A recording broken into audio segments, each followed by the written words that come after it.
Are you mad about the Arizona Diamondbacks taking 2 games out of 3 in Atlanta? Because you shouldn't be. We're going to talk about them winning that series, and more importantly, we're going to talk about Sunday's loss being more than the game. Diamondbacks may have lost Nolan Arenado in that one due to injury, and we're going to get to all of that here. Don't you go anywhere. We're starting right now.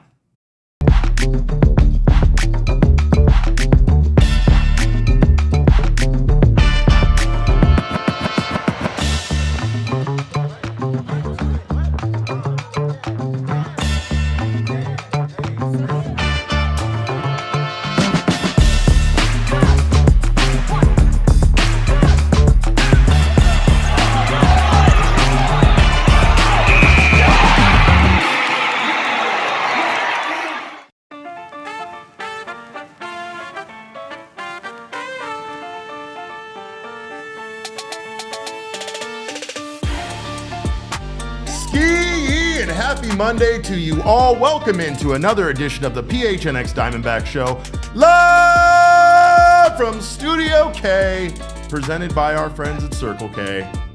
It's your mayor, PHNX, occasionally known as Derek Montilla. Thrilled to have you guys here and thrilled to be talking about Arizona Diamondbacks baseball. I am not alone. I have you wonderful people in the live chat. And of course, I got my dog, your dog, and the Dbacks dog, Damon dog, aka Damon Fairall, on the 1s and 2s. Bark, bark to you, Damon. We got some injury news, good, bad, positive. Some updates here. We got a positive update about who is in Boston and who has bats in their hand. But still, we still got to talk here about the potential loss of Nolan Arenado because we still don't have updates in regards to his situation after leaving Sunday's game with a left trunk injury. And yes, we are going to reveal what a trunk actually is. And no, it's not what you think it is. But anyway, welcome into this show. This is the PHNX Dbacks show. We are brought to you proudly by Game Time. Go download that Game Time app right now. Use our code of PHNX when you sign up, and you will get $20 off your first purchase. Of course, create an account to do so. Terms do apply. And go to wonderful baseball games and cheer on this particular baseball team. This team that did the thing in Atlanta. And I say that because there was a weird, I don't know, like letdown on Sunday from the D-backs fan base on social media when they lost that game, the finale to the Atlanta Braves. And to be fair, it's a good feeling to have. I'm happy that this team is performing so well that a single loss, even in a series win against one of the National League's best teams, disappoints fans. But got to keep things in perspective and just have to be happy that the boys were able to take care of business there in Atlanta, winning 2 out of 3.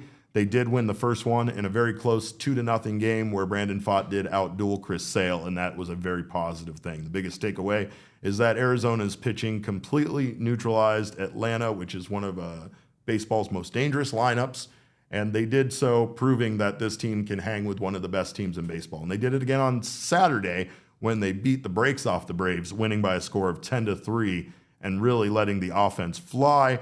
Nolan Arenado, of course, has arguably his best game as a Diamondback, hitting 2 home runs in that one, and then, unfortunately, leaving due to injury on Sunday. He exited that game with a left trunk discomfort at the time, and that was a game that, honestly, the Diamondbacks had a chance to win. But Saturday's win, again, was backed up not just with the huge offensive explosion, but Eduardo Rodriguez, who looked like he might have a rough day after giving up 2 early runs, was able to get things back on track and give the Diamondbacks 6 strong innings without allowing another run the rest of the game. And the Diamondbacks cruised to a 10-3 victory to clinch the series on Saturday. Then they went for the sweep on Sunday. And let's be honest, I think one of the things that's most frustrating about that loss is that it did feel like it was within their grasp. That game was tied 2-2 late.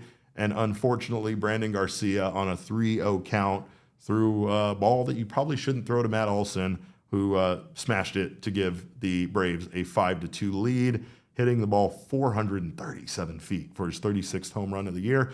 Gabriel Moreno would add on to that lead. The Diamondbacks they added a late home run in that one, or late run in that one, in the 7th inning off of an Ildemaro Vargas homer. Wait, that was when he tied it, but they did add an extra run there. So again, if that 3-run home run doesn't get hit, obviously the Diamondbacks are in a position there to win that game 3-2 overall.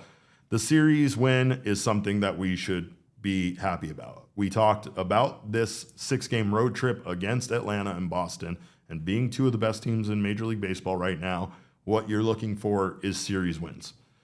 A sweep would have been amazing and incredible, and Damon and I would have been on this podcast today completely overreacting in a way that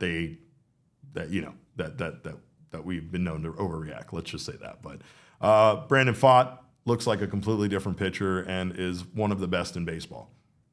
And Erod delivers another quality start and also continues to look like one of the best pitchers in baseball. Meanwhile, unfortunately, Merrill Kelly has the second worst ERA as a qualified pitcher.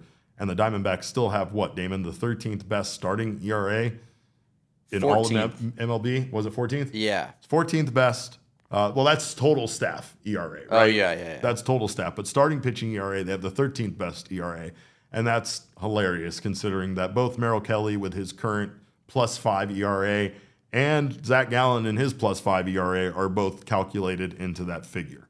So the rest of the guys have really stepped up for this team, and that's been impressive, and it continued to be over this weekend. The bad, obviously, being that they had a sweep sitting right there and they couldn't finish it. And Arenado's injury is something to be concerned about, though we are getting reports, I guess conflicting reports. Not really conflicting reports, but we're getting reports that Nolan Arenado is both on the field at Fenway this morning with a bat in his hand. And we also have this tweet from John Gambadoro basically suggesting that there needs to be an MRI. Nolan Arenado is having an MRI in Boston today after leaving yesterday's game with trunk discomfort. And yes, trunk discomfort is a very funny way to phrase what Nolan Arenado is experiencing. A left trunk injury refers to damage, strain, or discomfort in the left side of the torso. It could involve the lower back, abdomen, or side. It often involves soft tissue, oblique muscles, intercostal muscles, or ribs on the left. Let's just hope it's not, because, again, this is another devastating blow to this team that does not have much time left to lose guys due to injury. Of course, this happens, too, after Nolan Arenado has his best offensive game as a D-back. So it's just rough, and let's hope that the injury overall is limited. But I do have to ask, besides the Nolan Arenado injury, are we mad? Are we mad about the Diamondbacks only taking 2 out of 3? Is it more about the fact that they couldn't get the sweep? I think you have to have reasonable expectations, especially with this particular ball club, right? We'll see. But at this point, what the D-backs need to do is win series down the stretch. They need to win as many games. I just think that you can't necessarily let your mental health, Damon, would it be mental health that I'm referring to? Yeah, I here? think that this fan base, especially since 2023, has gotten kind of out of control with the expectations. I think expectations are good, but sometimes you need to, be reasonable at the same time. And I'm a part of that, so I'll put my hand up on that as well. But I do think that a series win against the Braves, how could you be upset? I don't really understand that. I came in here saying we're back, and Espo wanted to know how that's possible after they lost Sunday's game.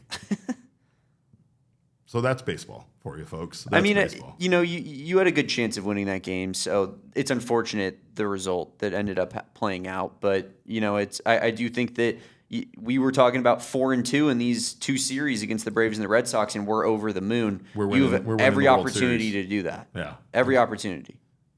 But I will say this: Justin Martinez and Jordan Lawlar, they are back, baby. We are expecting some breaking roster news here shortly. Hoping, fingers crossed, that it happens while we're doing this show right now, because that would be great. That would be great. I'm just throwing that out there. It would be great if we got that confirmation. But what we did get was this tweet from the one and only Jody Jackson, who did confirm that Justin Martinez and Jordan Lawlar are here. Where's here, Damon? Boston. Fenway. The same field that the Arizona Diamondbacks are about to take to play the Boston Red Sox, starting today for another 3-game series. And if those guys are there, that means they're either going to be available today or at some point over this series. And Nolan Arenado, let's keep our fingers crossed that that's not a serious injury and that he doesn't miss any time, or if he misses time, it's a short absence from this team. The return of Jordan Lawlar and Justin Martinez is a huge boost right now, a huge boost. Not just because of what Jordan Lawlar can do on the field. I don't think Lawlar is going to be a candidate necessarily to take over for Arenado because I think the Diamondbacks were pretty committed to keeping him in the outfield and not having him come back in and play infield. I don't think that they were even trying to get him reps there while he was off in any way. I feel like Justin Martinez, though, that return, get that 102 mile per hour forcing fastball back in my bullpen, that's electric. And obviously it's electric because his stuff is electric. But more so, Damon, we're finally getting a reinforcement. We're finally getting a person who we're finally getting a person who is here that we've been waiting for, that we feel can truly change this team. You're saying Justin Martinez?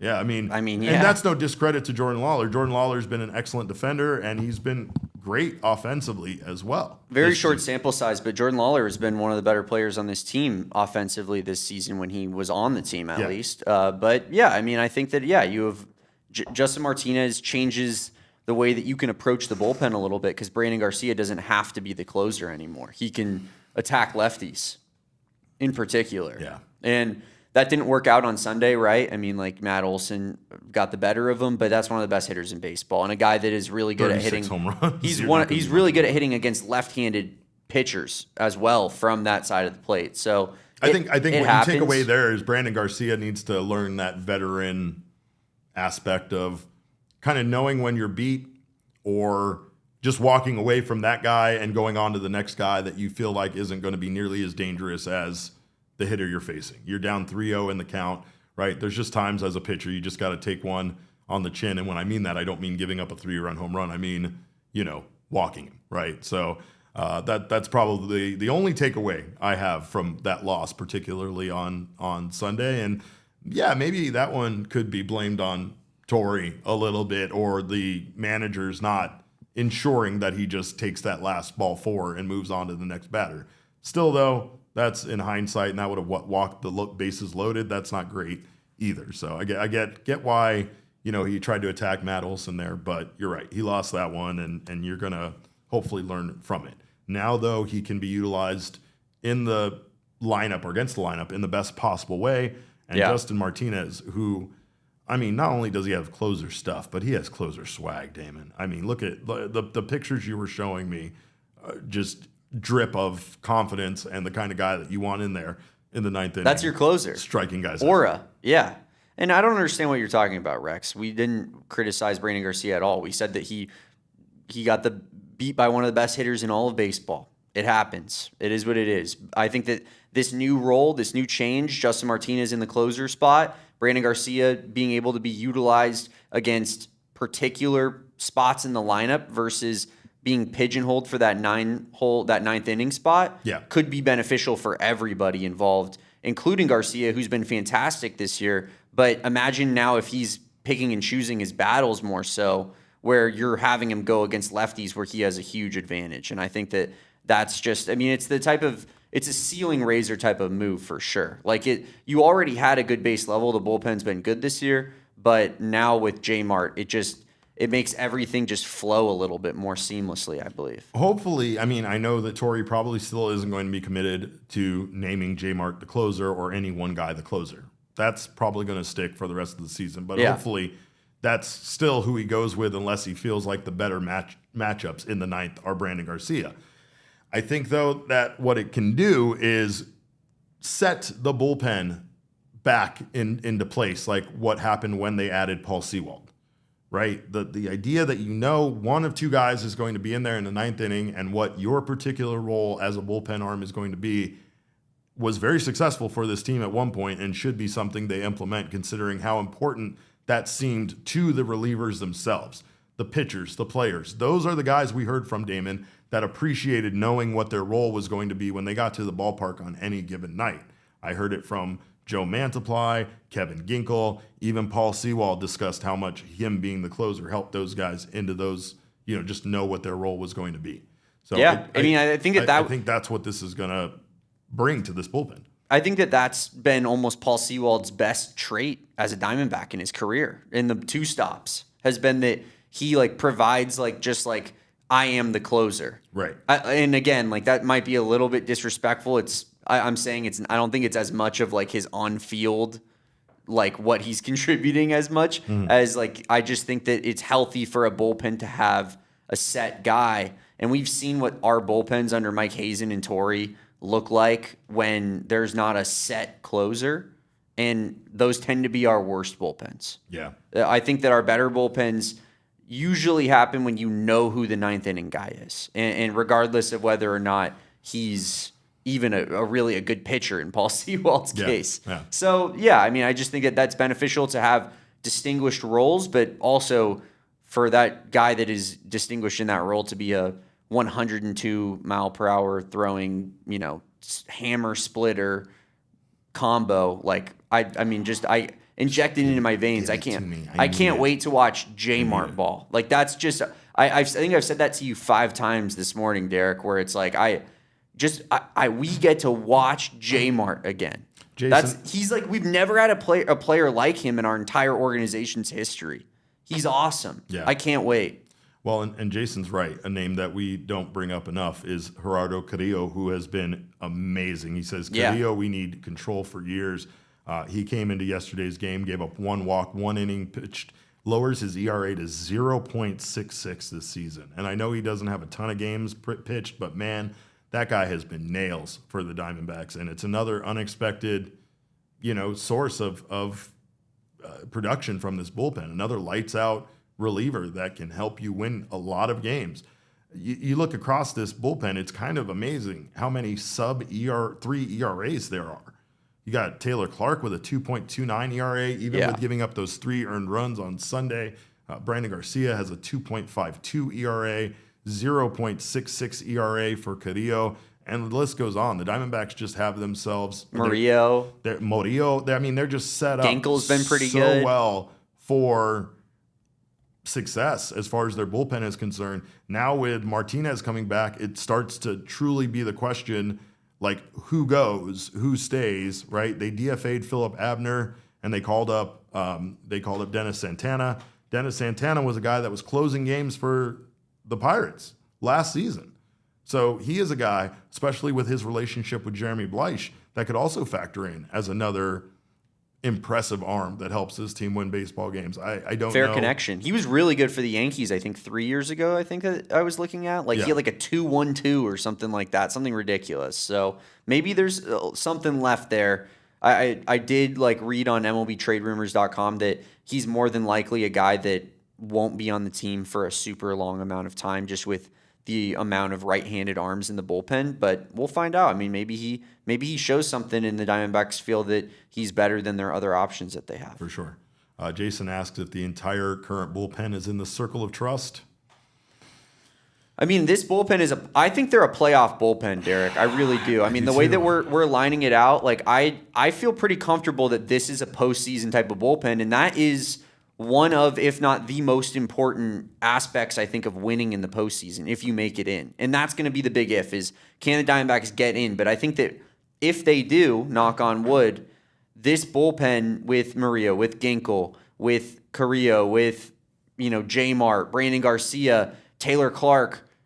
Didn't Dre Jameson just strike out the side in a rehab start in a 1-2-3 inning the other night, too? I mean, they have decent options as well, but I just named 5 or 6 guys. They don't really need anybody else in the playoffs. That's what I'm saying. They're going to unload the tank with those players, and right. I feel about as good about that core 5, core 6 guys as almost any team in baseball right now. I think that they are honestly that good. They really are. Is it getting to the point where you personally would rather see the Diamondbacks not rush Ryan Nelson back any longer this season as a reliever, considering the parts we have, considering that Zach Littell seems to be working out just fine as a long reliever, and the other pieces have been seem to be just fine? It doesn't. If rush is truly the correct terminology there, because right. I mean he could be progressing very swiftly through his rehab because his arm just looks great. You know what I mean? Who are we to determine that? But yeah, they shouldn't rush him through because there's not a dire need. If he's ready, though, I'm fine with them kind of swiftly bringing him through the process. Again, like that, he's a longer term asset for this organization, so they can't risk his long term health, and they know that. The D-backs are very cautious with that's injuries. What I mean. Plus, again, but if he's ready, he's ready. It didn't derail Brandon Pfaadt to become a reliever for a short period of time and then go to AAA Reno and get back to being a starter. No, it saved his career. In fact, he became one of the best pitchers in baseball because of it. So, I'm Damon, maybe we put him people, through the same thing. Maybe we have him do the same thing. Maybe we do. I mean, I'm looking at people there talking about Brandon Pfaadt's contract, and they're like, this was looking like one of the biggest issues with the Diamondbacks' entire organization in the foreseeable future, just given that they have him extended for like 4 or 5 more seasons or something at a pretty sizable amount of money. Now you're looking at it like and you're like, in baseball? Is this the best contract on the Diamondbacks outside of Corbin Carroll? Brandon Pfaadt might be a frontline starting pitcher and he's making like $8 million a season or something like that. Hopefully he keeps it up, man. It's been godsend. It's been awesome. Yeah, I mean, Brandon Pfaadt has changed the dynamic of this team. Yeah. Brandon Pfaadt has changed the dynamic of the starting rotation, and he's changed his and Soroka importance. And Soroka being back, right. But we still got a rookie in there, and the Diamondbacks got to get that last piece back, with that last piece hopefully being Corbin Burnes returning soon. So we're going to talk about the probables for this upcoming series with the Boston Red Sox. And, of course, hopefully break some news for you during this show about Justin Martinez and Jordan Lawlar being back. We're back, and we were never gone. We were never out. We've never been more back. But we're going to talk about that series on the other side of this break. Don't you go anywhere. You're watching the PHNX Diamondback Show. Well, Circle K is my favorite place to stop on a day like this. I got an early day here doing a 12 p.m. show. That means I'm going to get some gas on my way home. More importantly, I'm going to fill up this tank. I'm going to fill this guy up with some drinks. I'm going to get myself a beverage. I'm going to do it for less because I'm an Inner Circle member. And if you are an Inner Circle member, you will save as well. If not, it's easy to join. It's easy to download the app and get enrolled. Then you just use your phone number when you're checking out to score all sorts of deals like 79-cent Polar Pops and 99-cent Frosters. They got 2 for $6 12-ounce Red Bulls, and they got those 16-ounce aluminum Budweiser, Bud Lights, and Michelob Ultras for $1.50 each. Plus, do not sleep on the meal deal matrix. They have you covered all day long with $3, $4, and $6 meal deals. And of course, all of those are an amazing way to make sure that you stay fueled up. So join the Inner Circle for free right now by downloading the Circle K app today. Terms and conditions do apply at participating locations. Visit CircleK.com for details. And you got to do your research if you are ever involved in an accident or serious injury, because the lawyer you hire does matter. That's why you should contact the husband and wife law team first. Mark and Alexis Breyer are the husband and wife law team, and their team brings hundreds of years of combined trial experience, along with multiple certified specialists in personal injury and wrongful death. Their practice is 100% dedicated to injury and wrongful death litigation. They are experienced and specialized and equipped with the expertise to handle every aspect of your case. Plus, they go to trial for their clients, and they actually know what needs to be done in a courtroom to prevail in front of a jury. Now, nobody can guarantee the outcome of your case, but they can make promises to you as their client, including that you can cancel your fee agreement with them at any time for any reason, that you may speak with one of their lawyers as often as you choose about anything you want to discuss, including what a trunk injury is. And you have the right to trust that as your lawyers, they will tell you both the strengths and weaknesses of your claim so that you can make informed decisions. I'm sure they 100% know what a trunk injury is. Oh my God, they're specialists in serious injuries. They definitely know that. But if you've had a serious injury, call the husband and wife law team first at 602-783-8841 or visit their website at the link in our show notes and tell them PHNX sent you. Well, we have another tough series here with another good team in baseball, another weird team. Boston has been probably one of the most chaotic teams in all of MLB this season, considering how bad they were at one point and how good they have become. They've had some incredible winning streaks, and they have just been a team that really found its way, especially after the All-Star break. But so did the Diamondbacks. And whenever we were looking at who had the best record since July 9th, it was always the Dbacks and the Red Sox kind of hand in hand there, right? But at one point, the Boston Red Sox did start actually coming back down to earth and losing games. And in fact, they are 3-7 in their last 10 games played this year. So let's take a look here at the Boston Red Sox overall at a glance and how they match up with your Arizona Diamondbacks for this 3-game series. And again, you kind of feel a little good here about some of these things, especially the timing on this particular series and when it's taking place. The Red Sox do have a 720 team OPS, which is tied for 14th in baseball. Meanwhile, the Diamondbacks do have a 715 OPS. It's getting respectable. They are 18th. Team ERA for both teams, quite a difference there. The Boston Red Sox have a 3.52 team ERA. And in fact, they have the best bullpen ERA right now in all of MLB. Their bullpen ERA is 2.98. First, number one overall. Their starting pitching ERA, 3.91, which is still also very good. It is 10th. They have 11 outs above average, which is tied for 7th. Meanwhile, the Diamondbacks dropped to 3rd with the St. Louis Cardinals sliding in there and taking that number 2 spot away from the Dbacks there for outs above average. I blame Joshua Baez. I don't know. I'm just going to blame him for everything because he's baseball Jesus, and I got to. But the Red Sox, like I said, are 66-58 this year. They have a plus 81 run differential, and they are 3-7 in their last 10 games. So again, even though they have had some amazing winning streaks and have been a very difficult team to beat at times, now's a good time to be playing them. I've said this time and time again. Predictive stats, expected stats, all sorts of stuff. Even the projections for what the record is going to be at the end and who's going to make the playoffs and what percentage they have of making the playoffs. These are all just attempts at telling the future, but nobody actually can tell the future. And the only thing you can do at times is worry about how hot the team you're playing is right now when you're playing them. That seems to be the case with a lot of teams in baseball. But let's see. We got from Cesar says, from Jody Jackson, Nolan Arenado is on the field with a bat and ad. More to come. Yeah, that was what I was referencing earlier about him being on field with a bat in hand. So don't know what that means. Don't know just if a bat in hand means that he's okay. Don't know if he's had that MRI yet, but I feel like that's a very good sign that we're seeing Nolan on the field with a bat in hand. Again, hopefully if he does have to miss any time, it's like some of these other injuries where the guys have only had to take like a day or two off and then can get back on the field. Without Nolan, third base is not a sure thing. I think the minute that we don't have Arenado over there at third doing the stuff that he does defensively, we are going to very quickly miss Arenado being over there at third. So let's hope he doesn't miss too much time because that man is incredible.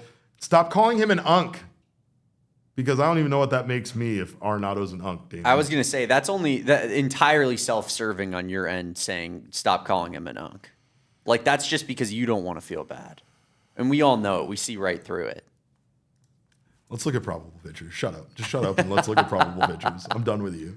I'm feeling old. Damon told me, Derek, he was like, Derek, did you know you're old? He just said that to me randomly while we were planning the show. Because, Derek, you said something like, I knew who the knack was. They asked me who sang My Sharona. That's not my fault that I know musicians and stuff. No, it was something about, there's no more bananas at the banana stand or something like that. That's an Arrested Development reference. Is that old? Like, what is happening? Arrested Development's from a long time ago at this point. I hate it here so much.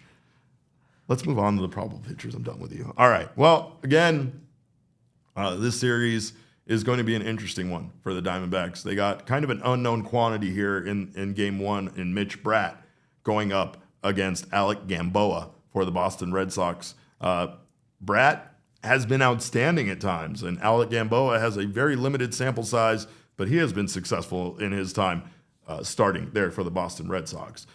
Again, though, two young guys going at it, and not sure exactly what you're going to get in that matchup. Just kind of like you don't know what you're going to get in the finale there with, again, two of the best young pitchers in all of baseball going up against each other in Peyton Tolley and Brandon Pfaadt. I mean, lately it's these guys, just every time they go out there and start, it's a highlight reel. Peyton Tolley's awesome. He is awesome, and it makes me sick that there was ever even maybe a chance of him being a Diamondback. I think that, in hindsight, Mike Hazen vindicated on that Cattell trade situation because, if we got Peyton Tolley, maybe, all of a sudden we wouldn't be feeling like it was the worst trade in the entire world. If you got him and maybe a couple other players as part of it. But, the Red Sox weren't willing to part with the, package needed to get Ketel. And so we hold on and we, again, lose this number. Pay up or lose this number. Overpay or lose this number. We were very clear all offseason, Derek. Yeah. Very clear. Ernesto in the chat says, did you see the OJ chase? Derek, probably. I was in California during the OJ chase. Oh, God.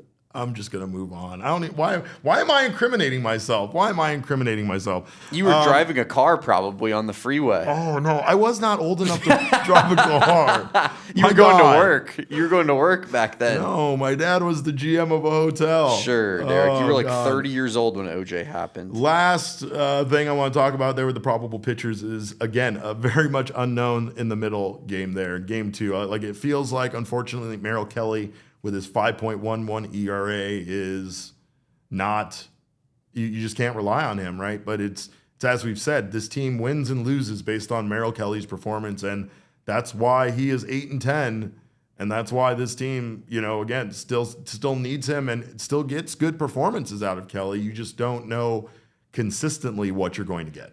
And he goes up against Ranger Suarez, who's a very good starter there for the Boston Red Sox. He's missed some time, but definitely has, a lot to give and is a very difficult starter to go up against. So this is not going to be an easy series, but if the Diamondbacks can find a way to win this one and come back from this road trip 4-6, or 4 out of 6, or 5 out of 6, it would be literally amazing. So at the very least, coming home 3-3 is not a disaster, but anything better than that is definitely a win for this team, and hopefully they can get the job done in Boston. It needs to happen, and this is a team right now that, like I said, they've lost 3 or 7 out of their last 10 games. Yeah, you got them at a good time, for sure, especially because they've been playing such good baseball before this most recent stretch. So got to take advantage of it, right? Yeah. And as you talked about with the Red Sox, and you mentioned in this episode, they're such a streaky team. They are. It feels they're like probably one of they're the either streakiest playing teams the best team in baseball, or they're not playing very good at all. Yeah. So if you get them in a stretch where they're not playing very good at all, you got to take advantage of it.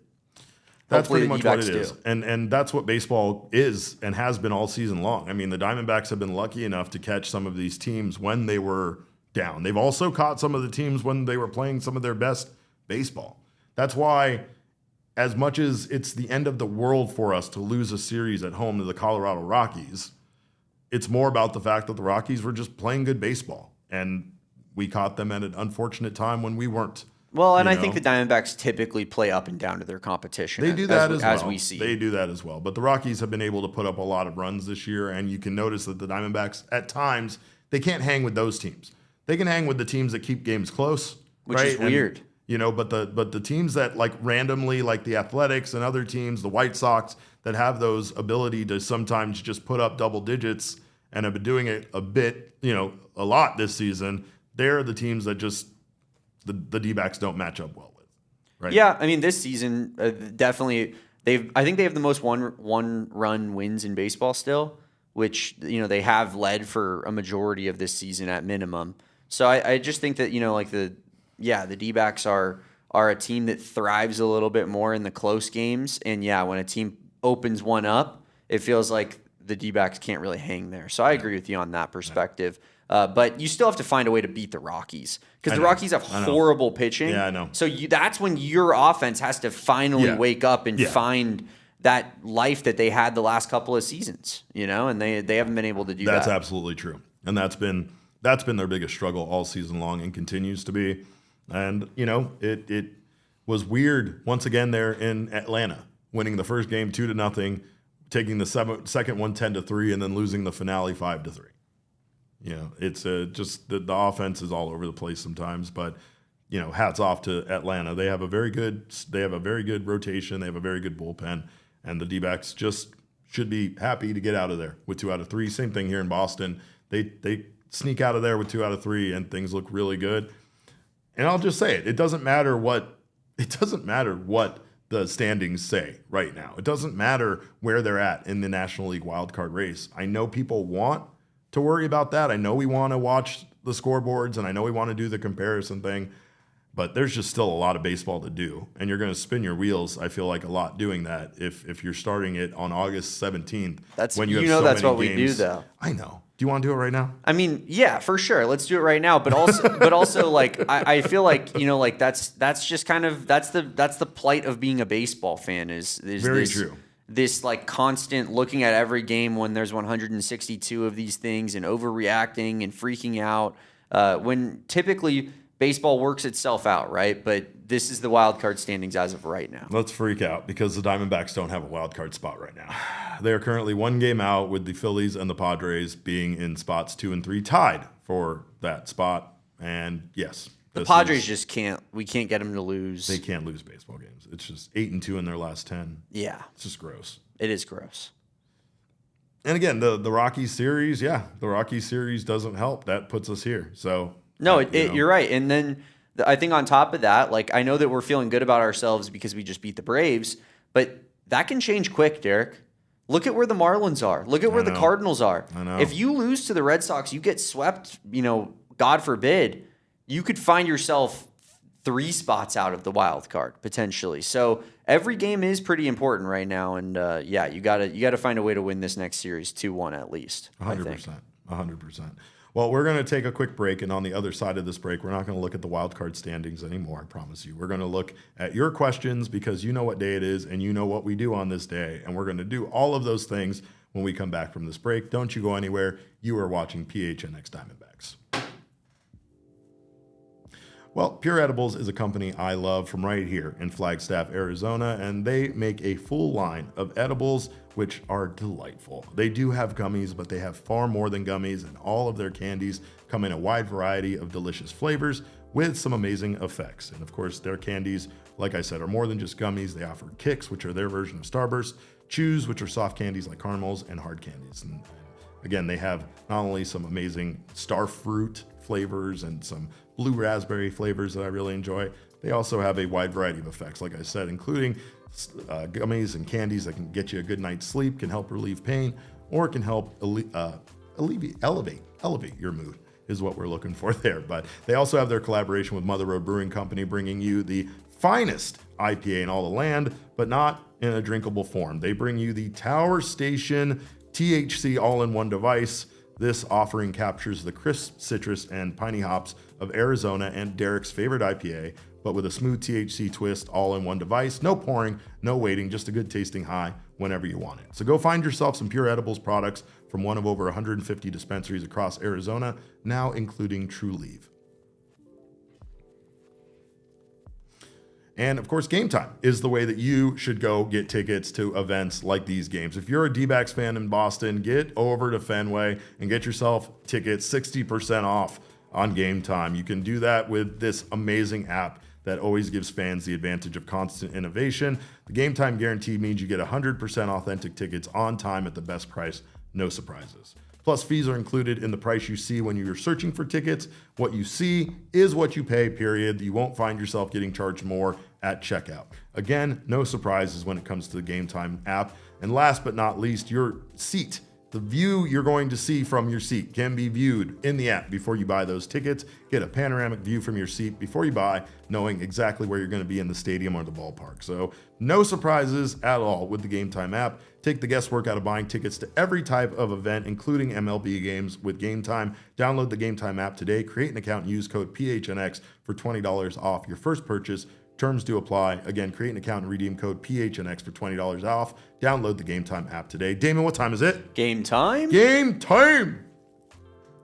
Well, we are getting some breaking roster news that we knew we were going to get on this episode, Damon. Sound the alarm, baby. We got an update from the Diamondbacks, and of course, that update does involve Justin Martinez being activated. Is that the confirmed news there, Damon?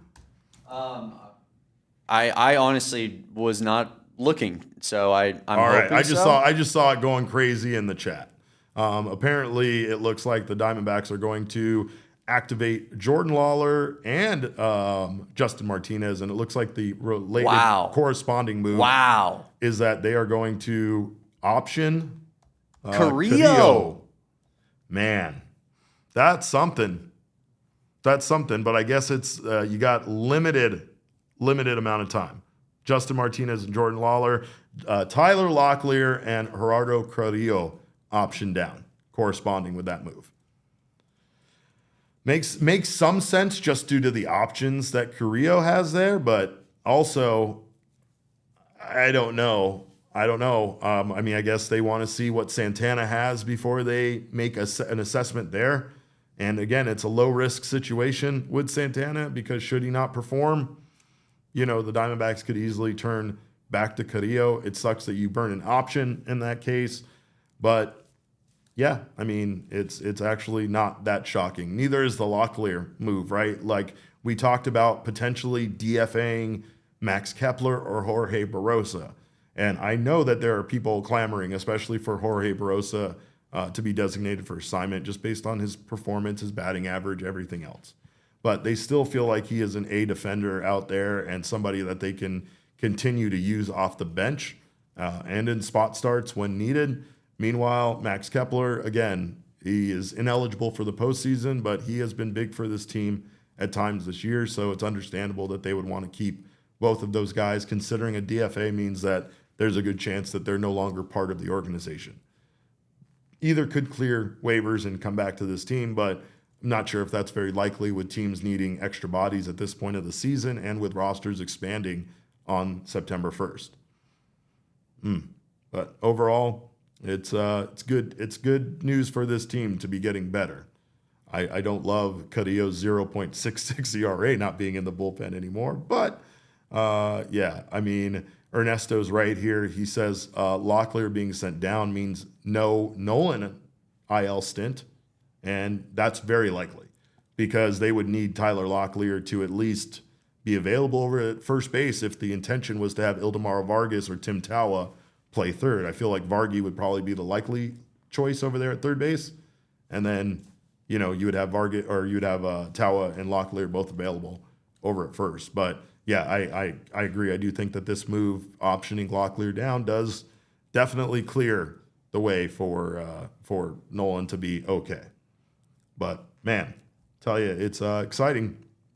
It's exciting to have one of the best arms in this organization back, and honestly, Jordan Lawlar too. Like, I feel like we're underestimating what he can bring to this team, but I'm very excited about his bat back in the lineup. He already has been hitting home runs in his rehab starts, and he looks like he is ready to be back here helping this team win baseball games. So all of that is very, very exciting news. But let's see. Book's Journey says Carrillo is bad for confidence.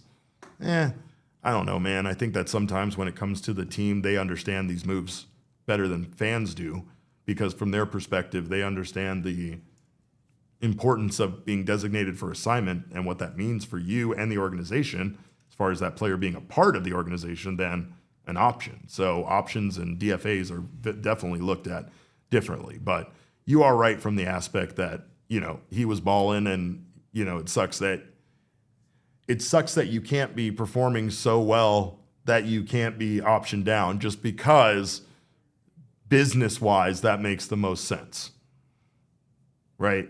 And that's probably what this is. It's more about not getting rid of guys that you are going to essentially have removed from your roster rather than using a guy's option to just temporarily send him down to AAA Reno. And you know what? You're not wrong there. Number one Dbacks fan in Texas. He says, look what happened when Pfaadt went down. Maybe he comes back as an even, like a 0.00 ERA, never lets another earned run happen ever again. Who knows?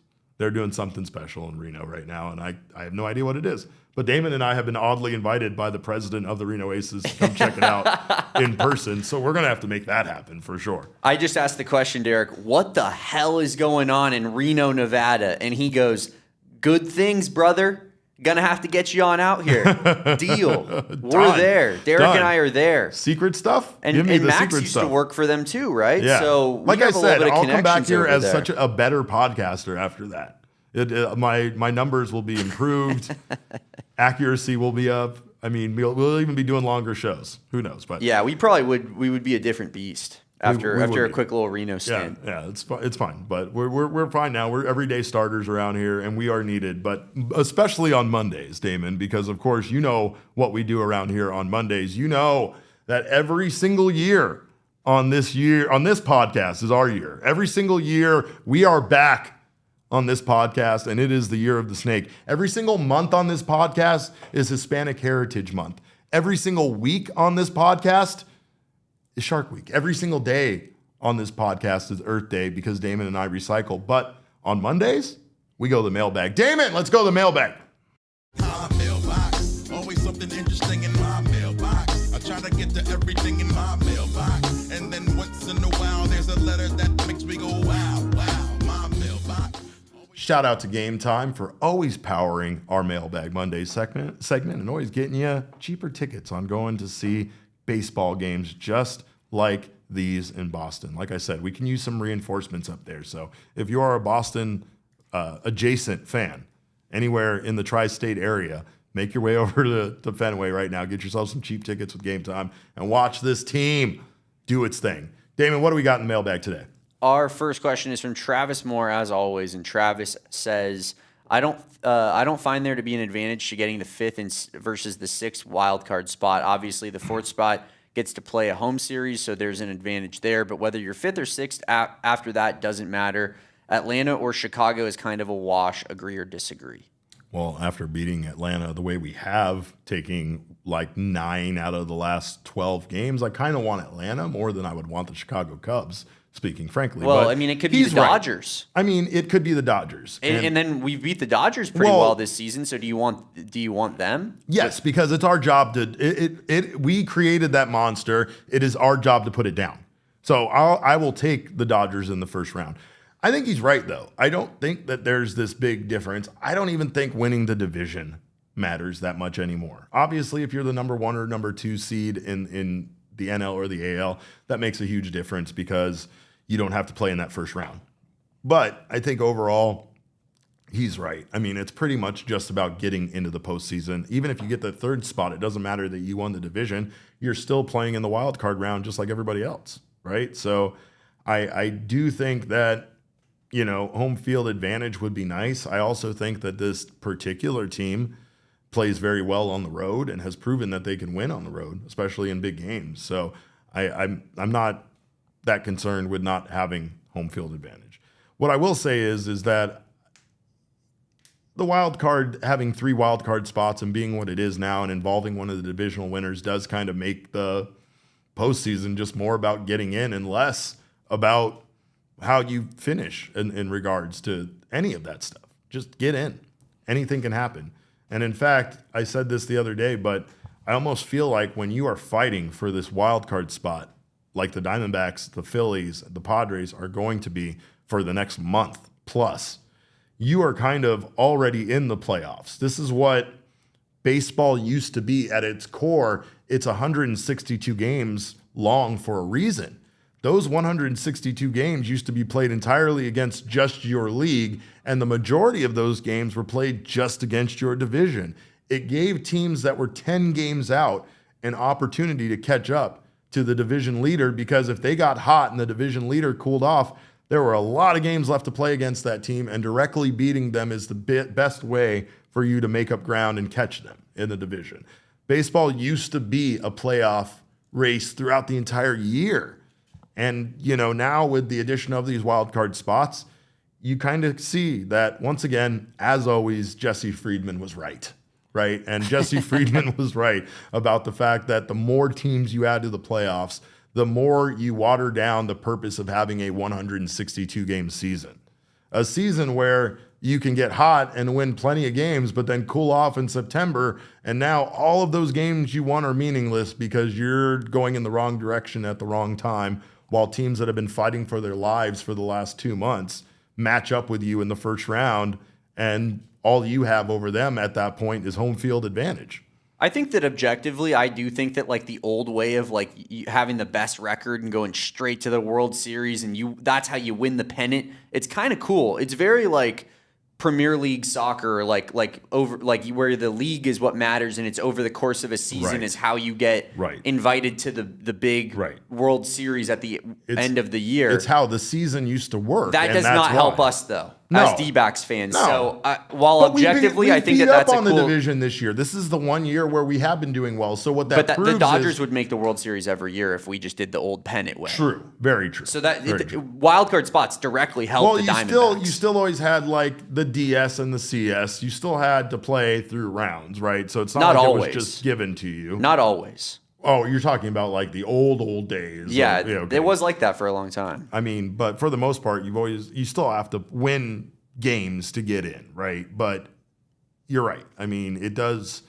The more you add to it, the more rounds there are, the more games you have to play, the less that these regular season games mean. They're always going to mean something because you have to win enough to make the postseason. But having 162 of them starts to feel redundant and unnecessary. It also feels like the only reason why we're not going to stop doing 162 is because of money. And that, to me, seems like another really stupid reason to not want to do something, right? But what do I know? I'm broke all the time, and I don't really have money, so I don't know what it's like to have money. And then when I do get money, I spend it on all of these shirts and hats that I wear.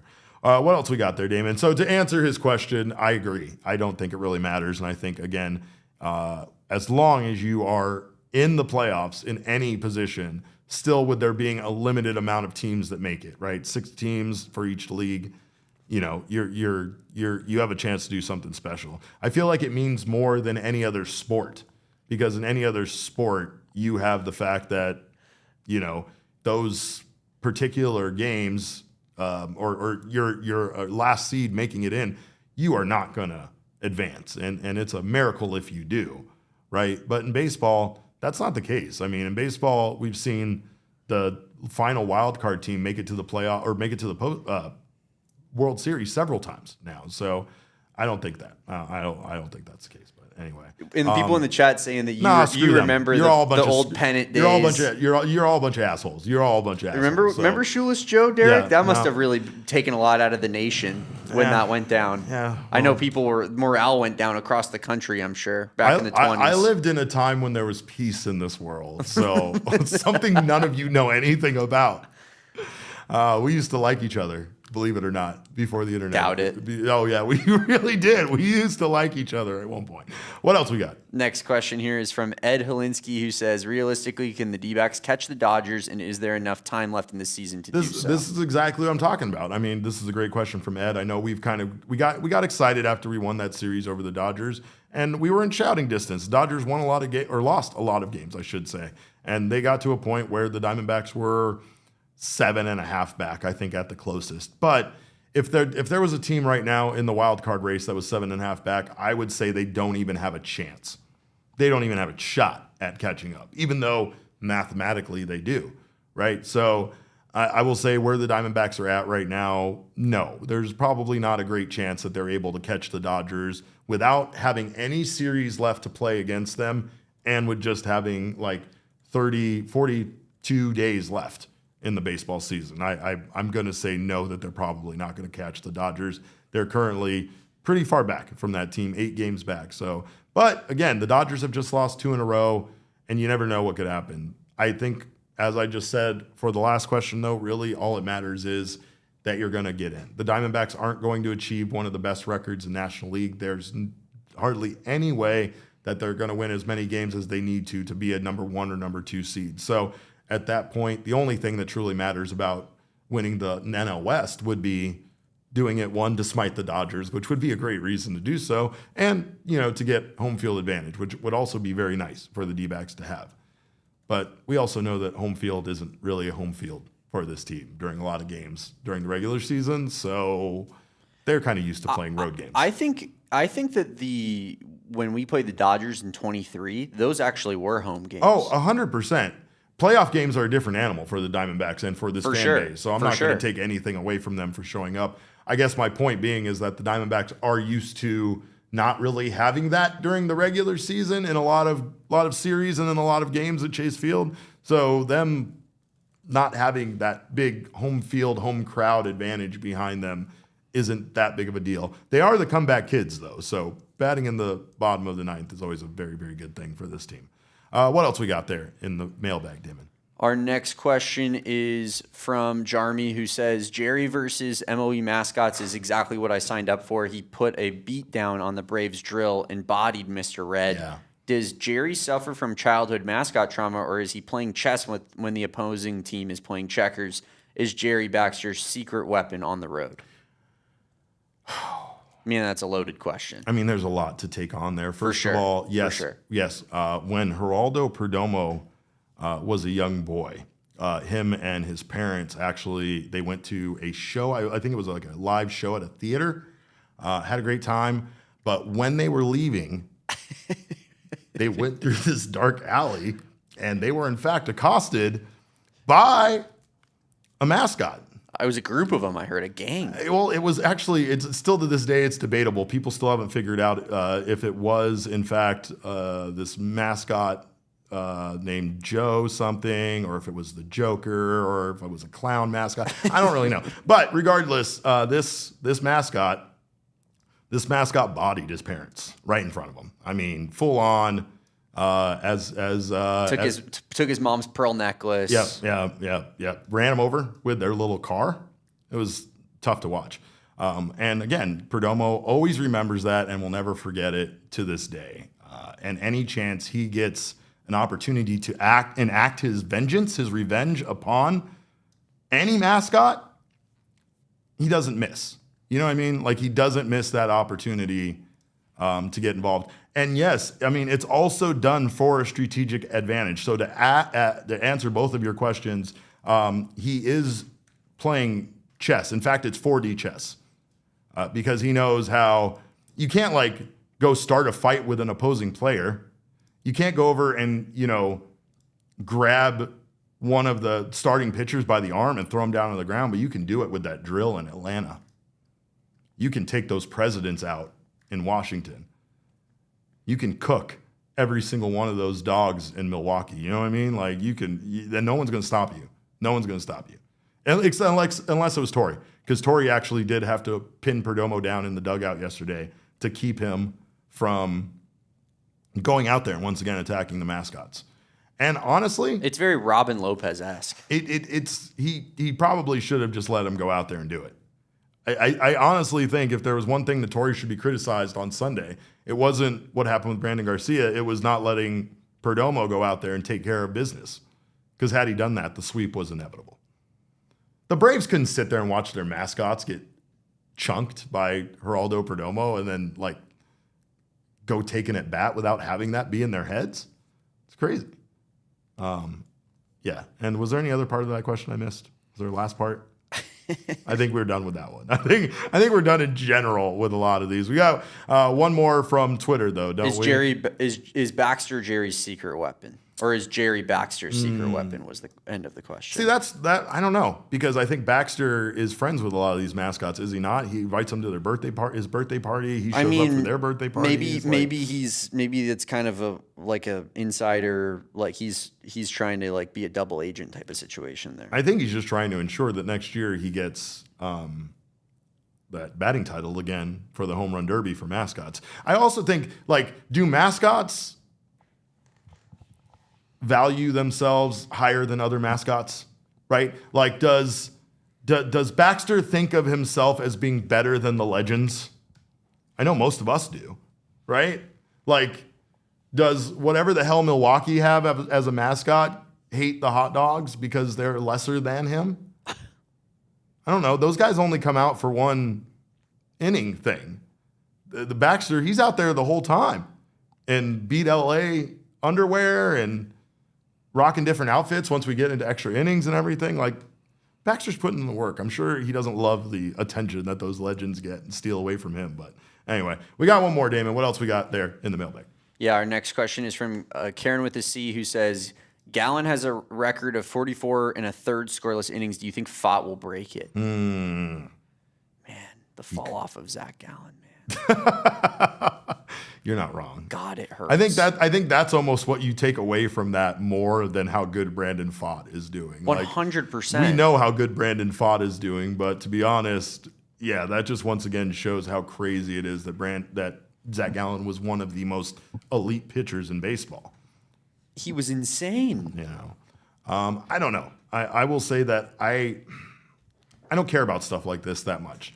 I care that Brandon Pfaadt continues to put up, performances of 2 earned run or less. But you are right. At this point, Brandon Pfaadt now has 4 consecutive starts of not allowing an earned run. And I probably just cursed it by discussing it. But, if you do the math on that, right now he's up to 27 2/3 innings scoreless. 44 isn't that far away. So I'm with number one Dbacks fans. At this point, yeah, I say yes. I think there's a good chance that he could do that. I also don't think I'm going to be mentally devastated if he doesn't do that and gives up an earned run or 2 here or there. Can't say the same about this entire fan base. Some people are that's probably going to be it for them. Yeah. That's their final. That's their final straw. They're going to be out. And you also have, of course, his matchup in the finale there, where he is going to very much need to be his best to match up with Peyton Tolley against this Boston Red Sox team. It's going to be a tough matchup there. But all right, let's go ahead and take a quick break. On the other side of this break, we're going to do some Mailbag Monday questions from Discord. Don't you guys go anywhere. You are watching the PHNX Diamondback Show. Well, if you're looking for the ultimate spot to watch the game, place a few bets, join me and Damon betting on red on the tables downstairs, and make a whole day out of it, you got to check out Gila River Resorts and Casinos. This is Arizona's #1 casino destination, and they seriously know how to do sports right. Not only do they have us there for all of our PHNX live events, but every BetMGM sportsbook is built for fans with wall-to-wall TVs, delicious food, and flexible ways to make your bets so that you don't miss out on any of the action. So whether you're joining us for one of our events, or you're hanging out and sweating out a same-game parlay, cheering on your favorite local team, or just looking for the best game day atmosphere in Arizona, this is the place to be. Grab your crew, celebrate the big wins, and enjoy everything Gila River Resorts and Casinos has to offer. Gila River Resorts and Casinos, all the ways you do you. Visit playatgila.com for more details. And financial success does begin with the right institution and the right checking account, and that account is the My Style checking account from Mountain America Credit Union. Designed around exceptional member service, My Style Checking is more than just a box of dusty old checks. It's more than just your standard banking account. It is an account that gives back to you. It's the ultimate spending account. It is how Derek buys all of his hats and shirts online that makes him go broke. It is the way for you to go out and try some delicious Hawaiian barbecue in downtown Phoenix that I highly recommend. It's also the way we get our tickets to go to all of these fun events. It's the perfect fill-in-the-blank account. Whatever makes your life worthwhile, Mountain America's My Style checking account is right there with you, and it even comes with rewarding perks like discounts on loans, discounts on events, discounts on travel, and so much more. Plus, they also offer free financial guidance. With so many possibilities, how will you use My Style? Apply for your My Style checking account at any Mountain America branch or at macu.com/mystyle today. Insured by NCUA, membership required based on eligibility. Some benefits require no cost registration activation. Terms, conditions, and exclusions do apply. Apparently there is some more breaking news. Andrew Hoffman has been designated for assignment by this team. And that is another unfortunate breaking piece of information, because Hoffman was actually a very, very big part of this team for a short period of time there last year. He came in as a youngster that was part of that trade. That was one of the trades with... He was with the Royals for Grichuk. Royals, yeah, for Grichuk. That's right. And I mean, he was impressive. Super bad. I loved him. He sounded like Michael Cera. He looked like Jonah Hill. Couldn't get enough of the guy. Especially his tales about his car being shipped to Reno after the trade, and then him coming here to this team and being without his car. But the official moves are now official. Justin Martinez is back, reinstated from the 60-day injured list with a sprained right UCL. Jordan Lawlar is reinstated from the 10-day injured list with a strained right hamstring. Gerardo Carrillo and Tyler Locklear have both been optioned to AAA Reno following yesterday's game, and Andrew Hoffman has been designated for assignment. Hoffman did struggle this year for the Diamondbacks, and again, it comes down to them having a lot of arms coming back and not enough space for everybody. So best wishes to Hoffman, and I hope wherever he lands, he continues to improve and have himself a successful career that makes us regret getting rid of him. That's all I can say about any guy that we lose. I hope that you go on to be so successful that we hate that this day came and come to talk about it for a very long time. But let's get to some more Mailbag You're a nicer Monday. guy than me, Derek. I have to be. I've been yelled at too many times. The by thing too is many you entities. don't really mean that though. Is the thing you like to play this nice guy act, No, but then no, behind no, closed doors you're no. like son of a bitch. That's not How did we let go of this Oh guy? yeah, no, that's different. That's different. I'm more angry about the move, yes, off air than I am. But I mean, when it brings comes to nothing like but negativity to our lives. How it's- could you not be upset? well, because these unfortunate moves have to be made. They do, right? You have to start getting rid of guys because the roster is going to be too full. You got to free up some space on your 40-man roster and the 26-man roster. And both of those things are difficult to do when you have so many guys you're giving an opportunity to and still giving other guys like Zach Littell and Santana opportunities with this team.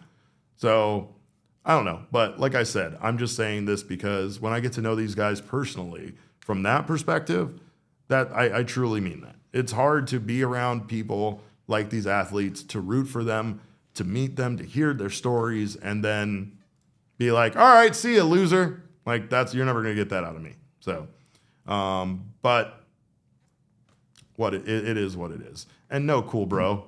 I'm not a fake nice guy. And you guys have all been very mean in the chat today. I'm just going to tell you that. But no, it's more about me being upset, Damon was saying, about the move rather than it being about me not liking the guy. So whatever. But let's go on with the Discord questions. Damon, what else we got?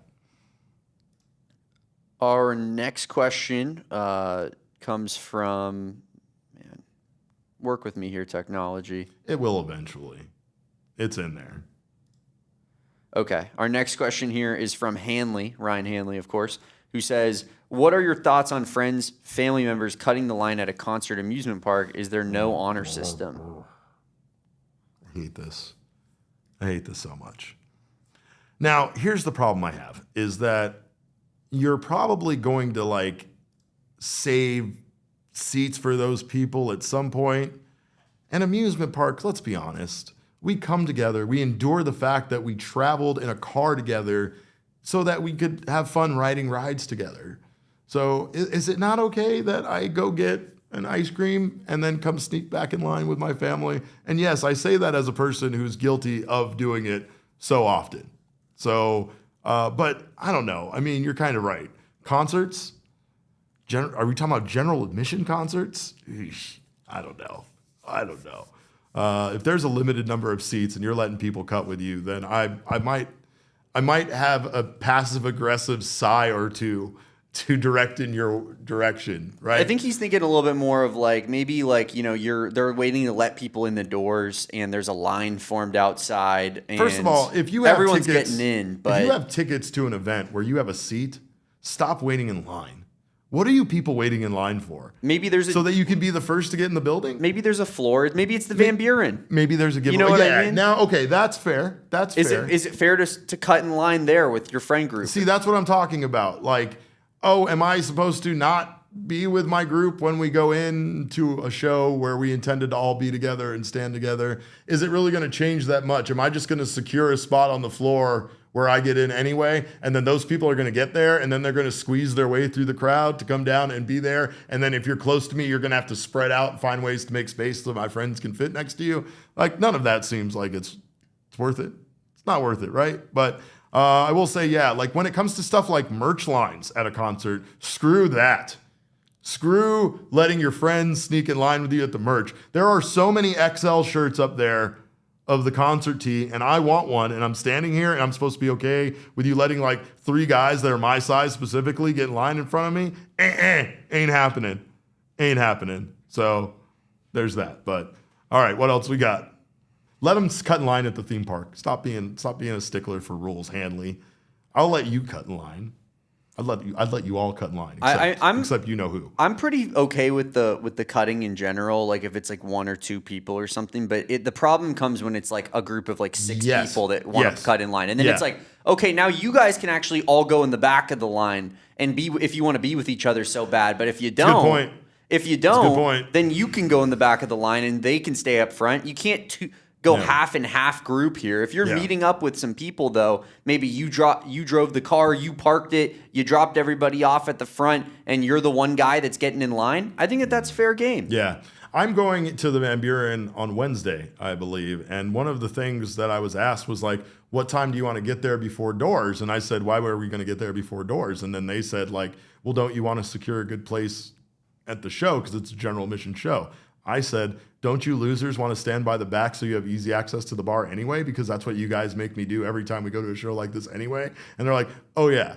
I feel like lines are just something we just want to get into. Like instinctually, we just want to be in line and we want to be at the front of the line or as close to the front. It's just a weird thing for me. I try not to go to anything where I don't have to stand in line. If I'm going to just be able at one point to walk in the door and still sit in the same seat, I'm fine. But that does not go for bobblehead days and other days at the ballpark either. Screw you, back of the line. You want to be with your friends, back of the line.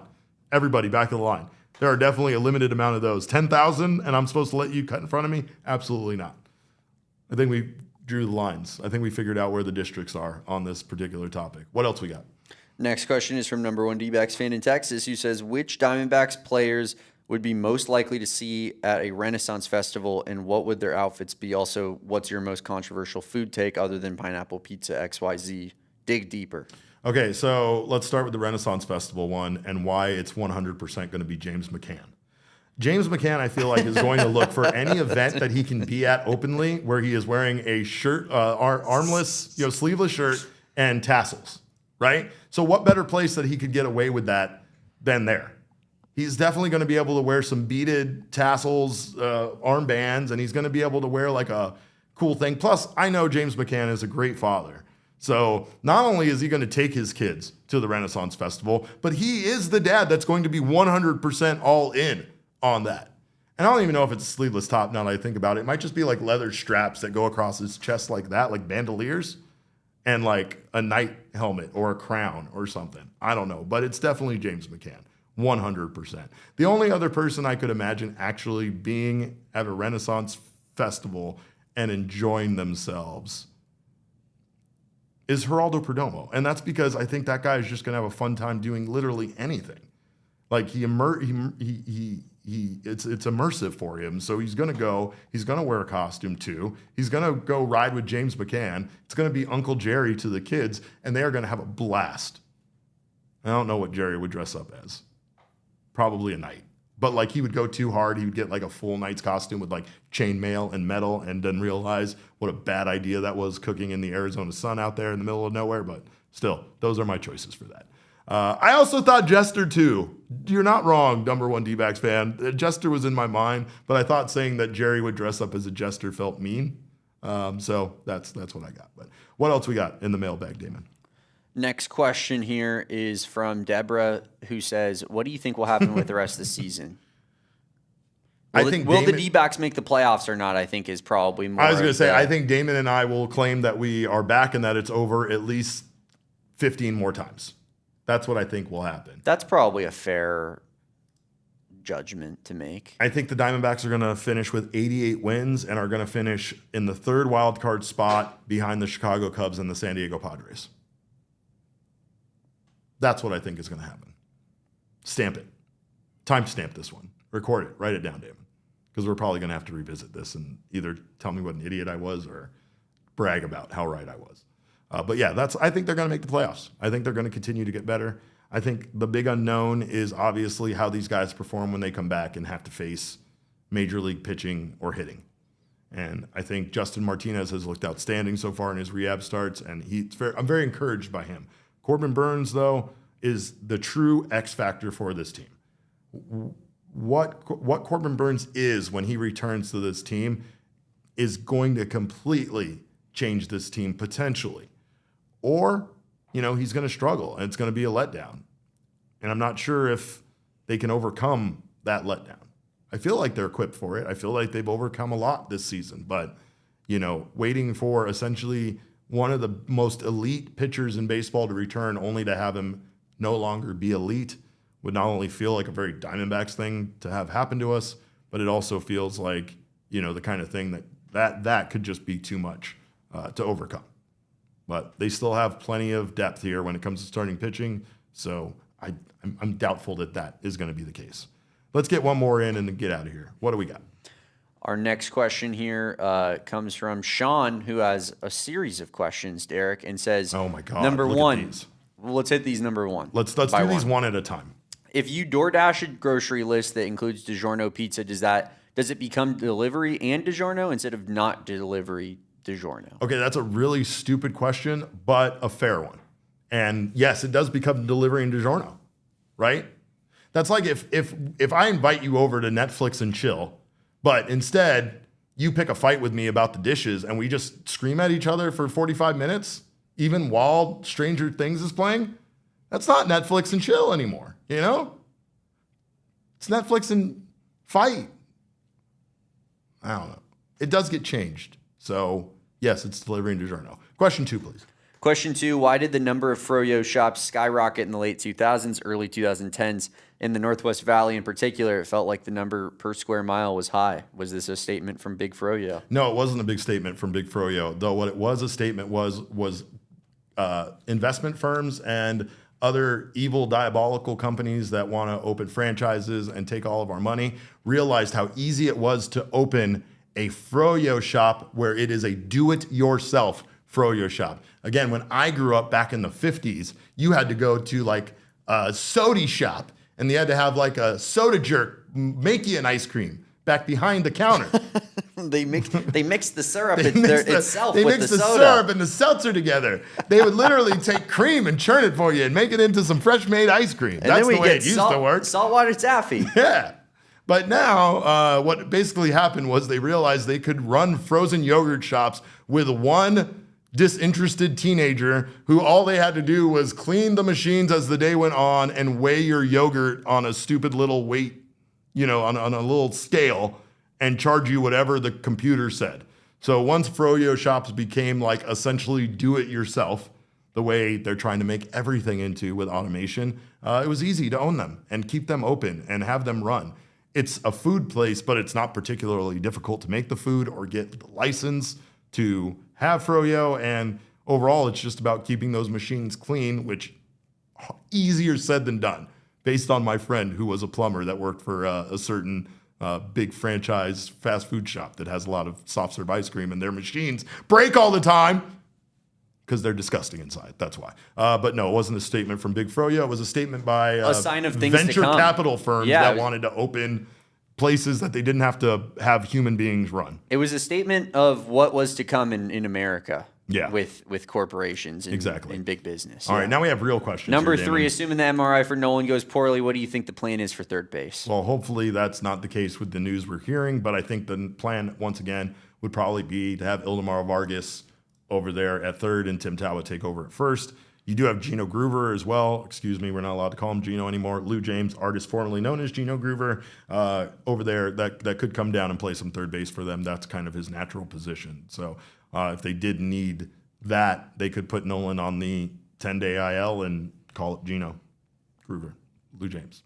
And then the last one wasn't really a question. It was just shouting us out, Derek, for what we do here. Shout out you, Damon, in the chat. Most of them. Let's hope the PHNX Dbacks family doesn't suffer a letdown to end the regular season again. See, nobody liked you. I just want to throw that out there. But anyway, thank you, Sean. We love you. We appreciate your questions, and thank you all. We thank you all. We'll be back here tomorrow with another post-game show. Remember, Mailbag Monday isn't what it is without your questions, so we thank you so much for submitting those. Of course, like I said, you can follow us on social media. We'll be back tomorrow for another post-game show after, actually, more than just a post-game show, right, Damon? We are doing a watch-along tomorrow for Game 2 of the Boston Red Sox series. So join us for a watch-along, join us for the game, and then join us after the game. We're going to do all that stuff. So we're going to have a great time. Of course, until then, you can follow us on social. I'm at Cap_caveman with a K. Damon is at Damon Dog with a DAWG at the end, and we're all Damon's dogs. Bark, bark. Our show is at PHNX_Dbacks, but as always, all roads lead to at PHNX_sports on Twitter, Instagram, and Facebook. Thank you guys for your time. Appreciate you. We'll see you back here tomorrow for a whole lot of baseball action. Gonna be talking for like 3 hours, 4 hours. But until then, behave yourself, Lando. And remember, kids, baseball is fun, but it's so much more fun when you don't constantly remind me how old I am. We all silly like the mayor.